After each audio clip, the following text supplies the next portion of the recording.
ഈ ഡൊണാൾഡ് ട്രംപിനെ പോലെ ഒരു തികഞ്ഞ വംശീയവാദിയും യുദ്ധ ഭ്രാന്തനുമൊക്കെ എന്ന് പറയാൻ കഴിയുന്ന ഒരാളെ വെല്ലുവിളിച്ച് ഒരു കമ്മ്യൂണിസ്റ്റായ, ഒരു ലിബറലായ, ഒരു മുസ്ലിമായ മംദാനി ന്യൂയോർക്ക് സിറ്റിയുടെ മേയറായി വരികയാണ്. എങ്ങനെയാണ് താങ്കൾ ഈ തെരഞ്ഞെടുപ്പിനെ വിലയിരുത്തുന്നത്? ഒന്നാമത് പറയേണ്ടത് ഈ ട്രംപിന്റെ കഴിഞ്ഞ 10 മാസത്തെ ഭരണത്തിനെതിരായ വിധിയെഴുത്താണ് എന്നുള്ളതാണ്. അദ്ദേഹം സൃഷ്ടിച്ചു വെച്ച അമേരിക്കൻ ജനതയുടെ ജീവിതത്തെ വളരെ ദുരിതപൂർണമാക്കിയ നയങ്ങളോടുള്ള വിധിയെഴുത്താണ് ഇത്. കാരണം വെച്ചാൽ മംദാനി മുന്നോട്ട് വെച്ച ഏറ്റവും പ്രധാനപ്പെട്ട മുദ്രാവാക്യം അഫോർഡബിലിറ്റി എന്നുള്ളതാണ്. അഫോർഡബിലിറ്റി എന്ന് പറഞ്ഞാൽ ജനങ്ങൾക്ക് ഈ ട്രംപ് വന്നതിന് ശേഷം ജീവിതം ശരിയായ തരത്തിൽ മുന്നോട്ട് കൊണ്ടുപോകാൻ കഴിയാത്ത തരത്തിലേക്ക് കാര്യങ്ങൾ എത്തി നിൽക്കുന്നു എന്നുള്ളത് മനസ്സിലാക്കിക്കൊണ്ടാണ് അഫോർഡബിലിറ്റി എന്ന് പറയുന്ന മുദ്രാവാക്യം അദ്ദേഹം മുന്നോട്ട് വെച്ചത്. എന്ന് പറഞ്ഞാൽ കുട്ടികളുടെ ഫീസ് കൊടുക്കാൻ കഴിയുന്നില്ല, ഓരോ മാസവും വരുന്ന ബില്ലുകൾ പേ ചെയ്യാൻ കഴിയുന്നില്ല, പിന്നെ എന്താണ് ട്രാൻസ്പോർട്ടേഷന്റെ ചെലവുകൾ കൂടുന്നു. ഈ തരത്തിൽ ജനജീവിതത്തെ സർവാത്മന ബാധിക്കുന്ന മുഴുവൻ പ്രശ്നങ്ങളും പിന്നെ അവരുടെ ജീവിതത്തെ വളരെ ദുരിതപൂർണമാക്കിയിട്ടുണ്ട്. അതുകൊണ്ടാണല്ലോ വളരെ പ്രധാനപ്പെട്ട കാര്യങ്ങളെന്ന് പറയുന്നത് ഫ്രീ ബസ് സർവീസ്, പിന്നെ സിറ്റി റൺ ഗ്രോസറി സർവീസസ്, അതുപോലെ തന്നെ ചൈൽഡ് കെയർ, മെന്റൽ ഹെൽത്ത് ഉറപ്പാക്കുന്നതിന് വേണ്ടിയിട്ടുള്ള സംഗതികൾ, അൾട്രാ റിച്ചിന് അത് അതിസമ്പന്നർക്ക് പിന്നെ ടാക്സ് ഏർപ്പെടുത്താനുള്ള തീരുമാനങ്ങൾ, ഇതെല്ലാം ഇങ്ങനെയൊക്കെയുള്ള, അതായത് ഇത് അദ്ദേഹം പറയുമ്പോൾ തന്നെ അദ്ദേഹത്തിനെതിരായിട്ട് ആരൊക്കെ വന്നത്? അദ്ദേഹത്തിനെതിരായിട്ട് ട്രംപ് അതിശക്തമായി വന്നു. ട്രംപ് ശക്തമായിട്ട് വന്നതാണ് ഇദ്ദേഹം കമ്മ്യൂണിസ്റ്റ് ഭ്രാന്തനാണ്. ശ്രീ ജോസഫ് ആന്റണി, ഞാൻ അതിലും ഒക്കെ അപ്പുറം ഈ പറഞ്ഞ ഒരുപാട് കാര്യങ്ങൾ അദ്ദേഹം ജനങ്ങൾക്കായി ഒക്കെ പറയുന്നുണ്ട്. പക്ഷേ ട്രംപിനെ പോലെ, നെതന്യാഹുവിനെ പോലെ കുറച്ച് മനുഷ്യർ ഈ ലോകത്തിൻ്റെ നെറുകയിൽ കയറിയിരുന്നു മറ്റ് മനുഷ്യരെ മുഴുവൻ ഈ വംശീയതയുടെ പേരിൽ നിയന്ത്രിക്കുകയാണ്, കൊന്നൊടുക്കുകയാണ്. അങ്ങനത്തെ ഒരു സാഹചര്യത്തിലാണ് ഇദ്ദേഹത്തെ പോലെ, മംദാനിയെ പോലെ ഒരു മനുഷ്യൻ ന്യൂയോർക്ക് സിറ്റിയുടെ മേയറായിട്ട് ഏതാണ്ട് 51.5% വോട്ട് മേടിച്ച് എത്തുന്നത്. എതിർ സ്ഥാനാർത്ഥിക്ക് ഏതാണ്ട് 37% വോട്ട് മാത്രമാണുള്ളത്. എനിക്കതിൽ മനോഹരമായി തോന്നിയത് ഇദ്ദേഹത്തിൻ്റെ അമ്മ മീര നെയ്യാർ പറഞ്ഞ ചില വരികളാണ്. മകൻ്റെ പ്രചാരണം ഒരു സമൂഹത്തിനോ ഒരു വിശ്വാസത്തിനോ വേണ്ടിയല്ല, മറിച്ച് എല്ലാ ന്യൂയോർക്കുകാർക്കും വേണ്ടിയാണ്. എല്ലാ നിറങ്ങളും, എല്ലാ നാവും, എല്ലാ പ്രാർത്ഥനകളും അതിൻ്റെ വിശാലവും ഉദാരവുമായ ആലിംഗനത്തിൽ ഉൾക്കൊള്ളുന്ന ഒരു നഗരത്തിന് വേണ്ടിയാണ്. ആ വരികളിലുണ്ട് എത്ര ഡെമോക്രാറ്റിക്കായ ഒരു കാഴ്ചപ്പാട് വെച്ച് പുലർത്തുന്ന ഒരു ചെറുപ്പക്കാരനാണ്. എന്തുകൊണ്ടാണ് അയാളോട് ഈ ട്രംപിന് ഇത്രയും അസഹിഷ്ണുത ഉണ്ടായതെന്നും ശ്രീ ജോസഫ് ആന്റണി? അല്ല, അതാണ് മംദാനി മുന്നോട്ട് വയ്ക്കുന്നത്. കാരണം ഒന്ന്, ഞാൻ ഇവിടെ പറഞ്ഞതുപോലെ ഇദ്ദേഹം ഒരു മുസ്ലിമാണ്, ഇദ്ദേഹം ഒരു യഹൂദ വിരുദ്ധനാണ്, ഇദ്ദേഹം ഒരു കമ്മ്യൂണിസ്റ്റ് ഭ്രാന്തനാണ്, ഇദ്ദേഹം പറയുന്നതൊന്നും നടക്കാൻ പോകുന്ന കാര്യങ്ങളല്ല. ഈ തരത്തിൽ ഒരു ഭാഗത്ത് കൊണ്ട് ഈ എല്ലാ തരത്തിലുള്ള ഈ വിഷലിപ്തമായ പ്രചരണങ്ങൾ നടത്തുന്നു. അതോടൊപ്പം ഏറ്റവും ഈ അതിസമ്പന്നരായിട്ടുള്ള ആളുകൾ, ഈ ബിൽ ഹാക്മാനെ പോലെയുള്ള ആളുകൾ സമ്പത്ത് അതിശക്തമായിട്ട് ഒഴുക്കിക്കൊണ്ട് ഇദ്ദേഹത്തിനെതിരായിട്ട് പ്രചരണ രംഗത്ത് വരുന്നു. അപ്പൊ അതായത് ഈ പറഞ്ഞ തരത്തിൽ ഉള്ളതിന് പുറമെ ഈ എല്ലാ തരത്തിലുള്ള മാധ്യമങ്ങളും പത്രം, ഇപ്പൊ ന്യൂയോർക്ക് പോസ്റ്റ് എന്ന പത്രമാണെന്ന് എനിക്ക് തോന്നുന്നു. ന്യൂയോർക്ക് പോസ്റ്റ് എന്ന പത്രം ഇദ്ദേഹത്തിനെതിരായിട്ട് നിരന്തരമായി നെഗറ്റീവായിട്ടുള്ള പ്രചരണങ്ങൾ നടത്തിക്കൊണ്ടിരിക്കുകയായിരുന്നു. എന്ന് പറഞ്ഞാൽ അതിസമ്പന്നരായിട്ടുള്ള ആളുകളും ഭരണകൂടവും അതുപോലെ തന്നെ ഈ മാധ്യമങ്ങളും എല്ലാം ചേർന്നുകൊണ്ട് ഈ മംദാനിക്കെതിരായിട്ട് ഇത്രയധികം പ്രചരണങ്ങൾ നടത്തിയിട്ടും എന്തുകൊണ്ട് 51% ജനങ്ങൾ അദ്ദേഹത്തിന് വോട്ട് ചെയ്തു എന്നുള്ളതാണ് കാണേണ്ട കാര്യം. എന്ന് പറഞ്ഞാൽ അത്രമാത്രം ഇതിന്റെ കഴിഞ്ഞ 10 മാസത്തെ ഭരണത്തിലൂടെ ജനങ്ങൾ വളരെ നരകയാതന അനുഭവിക്കും. കാരണം ജനങ്ങൾക്ക് ജീവിതം കൂട്ടിമുട്ടിക്കാൻ കഴിയത്തില്ല. നമുക്കറിയാം ഏതാണ്ട് 10% താഴെ മാത്രമാണ് അതിസമ്പന്നരായിട്ടുള്ള ആളുകൾ.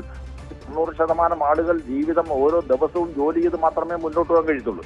അപ്പൊ അത് മനസ്സിലാക്കിക്കൊണ്ട് അങ്ങനെയുള്ള ഒരു തരത്തിലേക്ക്, അതായത് ന്യൂയോർക്ക് എന്ന് പറയുന്ന ഏറ്റവും വലിയ നഗരം എല്ലാ തരത്തിലുള്ള ജനങ്ങളുമുള്ളത്. അതുകൊണ്ടാണല്ലോ അദ്ദേഹത്തിന്റെ വിജയ പ്രസംഗത്തിൽ അദ്ദേഹം പറഞ്ഞു, ഇതെന്ന് പറയുന്നത് ഏതെങ്കിലും ഒരു വിഭാഗത്തിന്, ഡെമോക്രാറ്റുകൾക്ക് മാത്രമുള്ളതല്ല, റിപ്പബ്ലിക്കൻസ് മാത്രമുള്ളതല്ല, ബ്ലാക്സിനും ഏഷ്യൻസിനും ലാറ്റിൻ അമേരിക്കനും ആഫ്രിക്കൻസിനും ട്രാൻസ്ജെൻഡേഴ്സിനും എല്ലാ തരത്തിലുള്ള ആളുകളും ഒരുമിച്ച് നിൽക്കുന്നതാണ്, സ്വതന്ത്രമായി ജീവിക്കുന്നതാണിത് എന്ന് പറഞ്ഞിട്ട് അദ്ദേഹം പറഞ്ഞത് ഈ ട്രംപ് എന്ന് പറയുന്ന ഫാസിസ്റ്റിനെതിരായിട്ടുള്ള വിജയമെന്ന് അദ്ദേഹം പറഞ്ഞത്. എന്ന് പറഞ്ഞാൽ വളരെ ട്രംപിന്റെ മുഖത്ത് നോക്കി അദ്ദേഹത്തിന് പരമായോ അൺഡെമോക്രാറ്റിക് ആയിട്ടുള്ളതോ ആയിട്ടുള്ള കാര്യങ്ങളെ അതിശക്തമായി വിശദമായി വിമർശിക്കുന്ന നേതാവ് കൂടിയാണത്. അപ്പൊ അതുകൊണ്ട് 34 വയസ്സുള്ള ആളാണിത്. 34 വയസ്സുള്ള ആള് മുന്നോട്ട് വെച്ച രാഷ്ട്രീയത്തെ അവിടുത്തെ ജനങ്ങൾ, പ്രത്യേകിച്ച് ചെറുപ്പക്കാരും ജനങ്ങളും, അതായത് ഡെമോക്രാറ്റിക് പാർട്ടിയുടെ പൂർണ്ണ പിന്തുണ അദ്ദേഹത്തിന് വാസ്തവത്തിൽ ഇല്ല. ഡെമോക്രാറ്റിക് പാർട്ടിയുടെ ഗവർണറാണ് ന്യൂയോർക്ക് ഭരിക്കുന്നത്. ഡെമോക്രാറ്റിക് പാർട്ടിയുടെ ഗവർണർ നേരിട്ട് വന്ന് ഇദ്ദേഹം പറയുന്നതൊക്കെ ഉട്ടോപ്യൻ ഐഡിയ ആണെന്ന് വരെ പരസ്യമായി പറഞ്ഞു. നമ്മൾ കാണേണ്ട കാര്യം ഇതാണ്. അതായത് റിപ്പബ്ലിക്കൻ പാർട്ടി എതിരാണ് ഡെമോക്രാറ്റിക് പാർട്ടിയിലെ ഒരു വിഭാഗവുമേ.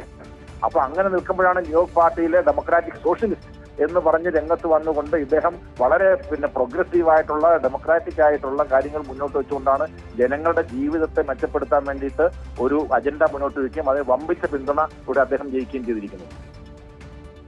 ശ്രീ ജോസഫ് ആന്റണി, ഈ ഒരു തെരഞ്ഞെടുപ്പിനെ ലോകം ഉറ്റുനോക്കിയതിൻ്റെ പ്രധാന ഘടകം എന്ന് പറയുന്നത് അദ്ദേഹം ഒരു മുസ്ലിം ബാക്ക്ഗ്രൗണ്ടുള്ള, അദ്ദേഹത്തിൻ്റെ അച്ഛൻ ഒരു മുസ്ലിം ബാക്ക്ഗ്രൗണ്ടുള്ള ഒരാൾ എന്ന നിലയിൽ, രണ്ട്, ട്രംപ് ഇദ്ദേഹത്തെ കമ്മ്യൂണിസ്റ്റുകാരൻ എന്ന് വിശേഷിപ്പിക്കുമ്പോഴും പിന്നെ ഈ പറഞ്ഞ ഫണ്ടുകൾ നിഷേധിക്കപ്പെടും എന്ന് ഉറപ്പായിട്ടും ഏത് സാഹചര്യം വന്നാലും ഈ മംദാനി തന്നെ ന്യൂയോർക്കിൻ്റെ മേയർ ആകണം എന്ന ജനങ്ങളുടെ ഒരു വലിയ നിസ്സാര വോട്ടിനൊന്നുമല്ല.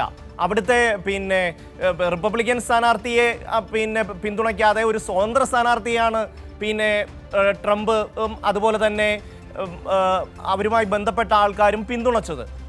എന്നിട്ട് പോലും 37% വോട്ട് മാത്രമേ അവർക്ക് നേടാൻ കഴിഞ്ഞുള്ളൂ. അതായത് വലിയ തോതിൽ ഒരു ജനവികാരം ഇദ്ദേഹത്തിന് അനുകൂലമായി വരുന്നു, ട്രംപിനെതിരായി വരുന്നു. അത്രമാത്രം ഒരു വിലയിരുത്തൽ ഈ കാര്യത്തിൽ നമുക്ക് കാണാൻ പറ്റുമോ? മാറ്റം ഈ മാറ്റം മാത്രം വളരെ വലിയ മാറ്റമാണ്. കാരണം 1969 ശേഷം ആദ്യമായിട്ടാണ് ഇത്രയധികം 20 ലക്ഷം വോട്ടർമാര് ന്യൂയോർക്ക് മേയർ തെരഞ്ഞെടുപ്പിൽ വോട്ട് ചെയ്യുന്നത് 1969 ശേഷം ആദ്യമായിട്ടാണ്.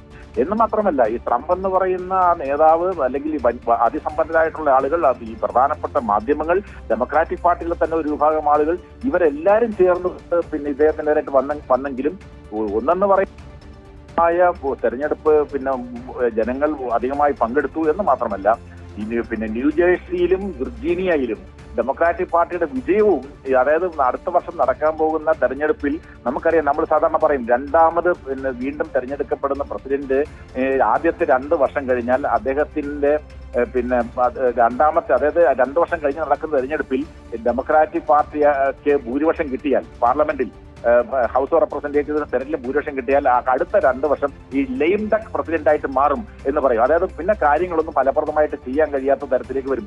ഇപ്പോ നടന്ന ഈ പറഞ്ഞ മേയർ തെരഞ്ഞെടുപ്പും ഈ ന്യൂജേഴ്സിയിലെയും വിർജീനിയയിലെയും ഗവർണർ, ലഫ്റ്റനന്റ് ഗവർണർമാരുടെ തെരഞ്ഞെടുപ്പിലും ഡെമോക്രാറ്റിക് പാർട്ടിക്ക് ഉണ്ടായ വിജയം എന്ന് പറയുന്നത് വരാൻ പോകുന്ന കാലത്ത് നമ്മളെല്ലാവരും പറഞ്ഞിരുന്നതാണ്. അതായത് ഇദ്ദേഹത്തിന്റെ ഈ താരിഫ് വന്നതോട് കൂടിയിട്ട് ജനജീവിതം ദുസ്സഹമായി മാറും.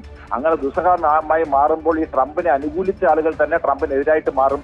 അങ്ങനെ വരുമ്പോൾ 2 വർഷത്തെ ഈ കഴിഞ്ഞാൽ നടന്ന തെരഞ്ഞെടുപ്പിൽ ട്രംപിന്റെ എല്ലാ തരത്തിലുള്ള നിയന്ത്രണങ്ങൾ നഷ്ടപ്പെടുകയും ലെയിം ഡക്കായി മാറും എന്ന് നമ്മൾ പറഞ്ഞിട്ടുണ്ട്. അത് തന്നെയാണ് ഈ തെരഞ്ഞെടുപ്പ് നൽകുന്ന സൂചന.